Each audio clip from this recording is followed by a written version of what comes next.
All right, y'all, the question has come. Have the Migos fallen off? And in my opinion, yes, they have. Right? I'm not saying that they can't come back, but right now they have lost a lot of momentum. They have lost the momentum that they had garnered from about 2013 to 2017, in my opinion, right? From 2013 to 2017, the Migos couldn't miss. From songs like Wishy Washy to Freak No More to Handsome and Wealthy is one of my favorite songs. That's my favorite song from them ever, Handsome and Wealthy. From Bad and Bougie to Stir Fry, I really, really enjoyed those songs. But something that I noticed, just from listening to their projects like Culture 2 and so on and so forth, over time, they sound started to get repetitive, and it started to sound like the same songs over just different beats. I'm talking about when you give their whole projects a listen. Outside of the singles, the big radio tracks, they sound started to get really repetitive, and to me, I wasn't really feeling it. Like honestly, I could never get through a whole entire Migos project.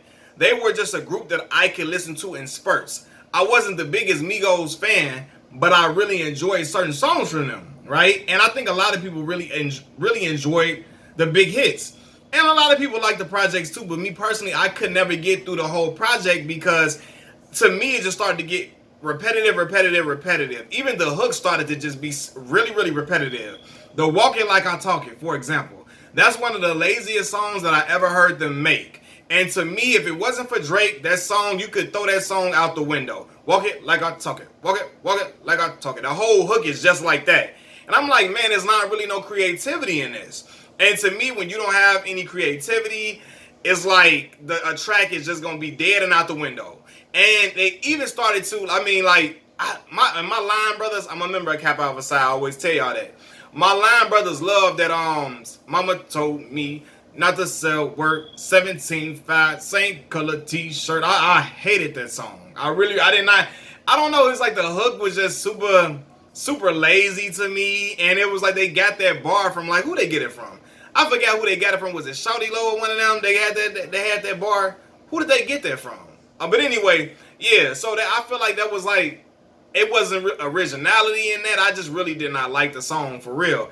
And I think over time their sound started to get too repetitive to the point where the fans are like, okay, hold on now. We want to hear something different. We want to hear something more refreshing. I love Stir Fry. The beat was banging, and I really liked how they rapped on that. Handsome and Wealthy, it was just a great track through and through. But I think since like 2018, their sound started to, I don't know, their fire started to diminish. And I think it's because, I don't think it had anything to do with them putting out too much music. I don't believe in people and artists oversaturating the market, because if the content is good, I don't think anybody would care as long as the product is good quality. Like people didn't really care that Wayne was dropping mixtape after mixtape because he was making good projects. The Drought 3, the Dedication 2, so on and so forth. What's the other one he had? I said the Drought 3, Dedication 2. I'm forgetting something. But anyway, around that time, he was releasing all these different mixtapes and doing all these features, and people were still interested because it was good. I think that the Migos fell off because I just think that eventually you can't keep tricking the fans. You can't take shortcuts. And when you start just trying to just put out something just to put it out, people ain't going to feel it just because it's coming from you. People are going to be like, okay, all right, we want to hear something new. We want to hear something more refreshing. And I think personally, another reason why their luster started to like drift off, it started to fall off, I think is because of the emergence of another rapper on their label, QC. That rapper goes by the name of Lil Baby. In my opinion, Baby makes better music than the Migos. I think he's a better rapper than them. He's a more interesting rapper. And of course, they got ad-libs and they're like fun and all that type of stuff with the little ad-libs that they use. I'm talking about the Migos. But I think Baby is like, of course, he's not Nas level deep. He's not, he don't got bars out of this world like Jay-Z. He don't got bars out of this world like Biggie and a lot of the other lyricists, Jadakiss and the lyricists that I grew up listening to. But for his age range and his sound, his subgenre, I think he makes quality music. I think he makes feel good music, but even on the feel good songs, he's rapping. He not just trying to swag his way through a verse. A lot of times I feel like the Migos would try to swag their way through songs, and it wouldn't like, okay, like after a while it's like that's not gonna work anymore. I think that they gotta come up with something, a fire banger. I think, in my personal opinion, I told my homie, I think they really got two strong singles that they can come out with, two more strong singles in them as a group, as a collective. I'm not wishing bad on them. I just think that, you know, some groups have their time, and then they have their time, and then it passes them by eventually. Kind of like what happened with Travis Porter, even though I feel like Migos reached a level of success that Travis Porter never reached. You know what I mean? They reached the pinnacle that Travis Porter never reached. But I think that, like, I don't know, I don't know, it's like they haven't really produced something in a while that's like make you like, damn, that sound fire. You know what I mean? And I think it's just over time it get too repetitive. I can play Lil Baby. I can play his whole album front to back. I can never do that with a Migos song because I feel like, okay, this is too much. Like I can't handle a whole 12, 13 songs full of Migos. Like I can't do it. And I can't do it because after a while they start to get less interesting. Baby, I like the way he raps on songs. I like the bars and the similes and metaphors that he uses. I think the way he raps is very interesting. I don't know. I just feel like I feel what he's saying much more than I ever felt what the Migos were saying. I don't know. It's like, but rap music and the subgenres associated with it is about the feeling that you get from listening to the music. When I listen to Solid by Baby, Emotionally Scarred by Baby, like I feel something. Like real talk, I never really felt a Migos song like, dang, I feel it in my soul. And not every song is supposed to be deep, because Migos don't make deep music. I'm not looking for them for that. But okay, Handsome and Wealthy and Stir Fry, I really enjoyed them. But it's like, other than that, I don't know. I really couldn't gravitate to the Migos music the same way that I can with Lil Baby music. And I think that Baby has caused, the way Baby came out and how strong he's come out, he carrying QC on his back. And he really carrying them like LeBron James carried the 2006-2007 Cleveland Cavaliers team to the finals, in my opinion. He the best rapper, the best artist on QC without question. And everything that he makes and every song that he gets on turns to gold. And it's just like, I don't know, man. Dude just makes quality music compared to the Migos. I'm not saying I'm not trying to trash the Migos. But I'm saying, after them radio singles, it's a done deal. You listen to them songs, I'm not really feeling it like that. It starts getting boring to me. When I listen to Baby, and I know probably the older generation probably gonna feel like they don't like Baby. They feel like Baby is in the same boat as the Migos. But to me, a 27-year-old, I think Baby makes a different quality of music. He really does. And I think that he's an interesting artist. And for him not to be rapping that long, he has found a way for fans to gravitate to the music that he's putting out consistently. And I think Baby can drop a whole bunch of projects just like the Migos was doing, and hop on a lot of songs, and I don't think people would get tired of it because he's killing every track that he get on. And he's doing it like in confidently.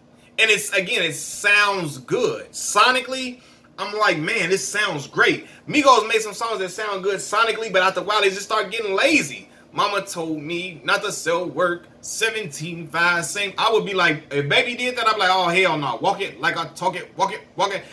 I promise y'all that Baby did that. I ain't fooling with it. Even on Baby's party tracks, he rapping still. Like, whoa, that's a kid-friendly song for the people to dance to. Got a little dance with it. The kids love it. You can play it at parties or whatever. But even in that song, he's rapping, and he has a great flow on that song. So it's like, I don't know, man. I just think he's more of an interesting artist, and his theme kind of pushed him out the way. Seriously, because you're comparing the two. You're looking at Migos, you're looking at Baby's body of work, and you like, damn, I can get through that young man's whole album and enjoy it thoroughly, but I'm listening to the Migos after like the 5th or 6th song outside of the radio singles. It's like, all right, I can't do this no more. It's not interesting anymore. It's starting to sound all the same. Baby released a deluxe album, right? On a lot of artists' deluxe album, They released a big single song they forgot to put on the album, or they were unsure about, but they released it to the public, and the public gravitated to it. So they released a deluxe album with that song that the fans are gravitating to, that they just discovered that the fans like. And they just throw out a whole bunch of little half-hearted songs with that song that's a banger on the deluxe album. That was not the case with Baby. Baby whole joint, the deluxe album was fire. Every track was banging. I'm like, damn, this sound good. Like Social Distancing, Low Down, We Paid. Like, y'all heard the joints. Them joints was all fire. You couldn't deny it. And that tells you that young man is taking his craft very seriously. And I don't know if the Migos started to get a little lax and lazy after the success came. Now, I know this is another thing, too. They all are, well, before we knew Cardi B and Offset were getting divorced, we all felt like they were happy in their personal lives, right? Offset was married, he's currently still married to Cardi B, even though they're trying to get a divorce. Who knows if they will reconcile or not. Then you have Quavo and Sweetie, right? And people love the whole relationship aura, so I feel like they were just, to me, I think after a while they started resting on their laurels and started letting their relationship give them the luster and the luster and the pizzazz, or if you, for lack of better words, they were letting their relationship really get them the status and really carry their momentum rather than the music. You know what I mean? Because let's be real, after Migos started to die down, I feel like the thing that was keeping them even like afloat with relevancy was the fact that Offset is married to Cardi B, a huge artist in a rap game, and then Quavo is in a relationship with Sweetie, and I think Sweetie is terrible at rapping. I don't think she's good at all. When I heard her do when she rapped for J. Cole, Shalala Boom or whatever, I said, oh hell no. Like, no, she's a beautiful young lady though. But I just don't think rapping is for her. Nonetheless, she was still a good look for him. Women like seeing couples. She's an attractive woman. They like seeing couples that they think look good together, and they like to see them loving each other. And Quavo and Sweetie have been public with their affection and their love for each other. They did the little GQ thing like Lauren London and Nipsey did before Nip passed. People are really buying into them as a couple, and I think that's really keeping them relevant. For real, outside of the music. Because the music ain't been popping for a while, and Academics brought this up, him and Wayno on Everyday Struggle, and he said it respectfully that they need to come out with a banger because they've been cold out here. And a lot of rappers don't like to be told that they not hot right now, that they're a little cold out here. Because Charlamagne used to tell artists that all the time, and they would get upset. But I think Academic said it in a respectful way, and he didn't disrespect Sweetie, unless I didn't see the whole clip. Now, y'all can correct me if I'm wrong. If Ack said something foul or out of pocket, y'all let me know. But from what I heard him say on Everyday Struggle, from the clip that I saw, he was super respectful. Quavo just got into his feelings because rappers don't like to be told they cold. He talking about, I ain't gonna hit you, put hands on you. I'm looking like, well, Quavo, why you don't have that same energy to Wayno? Because Wayno seemed like he the person that kicked it off and said that y'all was really cold out here. Y'all need to make some more. Y'all need to drop something to make y'all self back hot out here in these streets. Y'all need something hot. Wayno said it too, but he ain't come at Wayno like that. You know what I mean? So, I don't know, man. It's just very selective anger or whatever. But anyway, I don't think Ack was telling a lie. I think that right now their luster has fallen off and they need a banger. Because to me, all that, the songs on them albums, Culture 2, I couldn't get through it because it just wasn't interesting. Right? Okay, beats be interesting, but I just want to know how it's about not just about the beat, what you do with the beat. Right? Because Lil Baby got fire beats, but it's what he does on those beats that makes us remember those tracks and say, damn, that young boy snapping. Damn, that young man out here, he killing this stuff, right? And that makes us appreciate the music and want to buy more into him as an artist because he really doing great things with these beats and he's sounding good on these joints. You know what I mean? So he killing every track, and that's what's keeping his momentum hot. It's the music. It's not his relationship with the girl Jada, who I think he crazy because the girl called his baby ugly. I wouldn't be with the woman, a woman that called my child with another woman ugly. My baby, I don't care. Of course, it ain't with her. I don't care if it's not with her. You're not gonna call nothing that's a part of me ugly and think I'm gonna be riding with you. But hey, he a grown man. He do what he want to do. But his relationship with Jada is not what's making him relevant. It's the music. the music speaks for itself, and I think the Migos need to put out some hot music so it can speak for them and let the world know that they not cold out here. Now, I do like the song "I Need It" with YoungBoy. I really like that joint for real. But is it really? I don't know. Y'all let me know. I don't really listen to the radio. Is it playing on the radio a whole lot? Like, you know what I'm saying? Like, I mean, I listen to radio when you're in a car or whatever, but like, is it playing on the radio a whole lot? I Need It. Is it really like bumping and banging everywhere? I like that song though, but I think that they really need, and I think they really need some hot. And some people feel like they grabbed YoungBoy on that song because YoungBoy is a person that the young audience go crazy over. They love him. Anything he put out, it's got millions and millions and millions and millions of views on YouTube because the young kids gravitate towards him because they love him. And some people feel like the Migos got on that track with YoungBoy because they knew it was gonna bring a whole lot of steam to them because they know that they really they're not as hot as they once was. I'm sorry.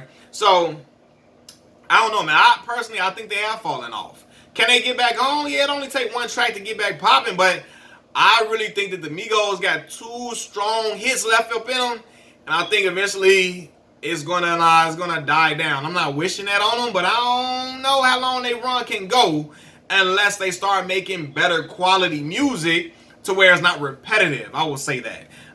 If they keep making the same type of music that they've been making, like I was hearing on Culture 2 all the way through, all of that, I think they got probably like 2 more strong hits left up in them, and it's a wrap. You know what I mean? They got problems with their label too. So that's a whole nother thing.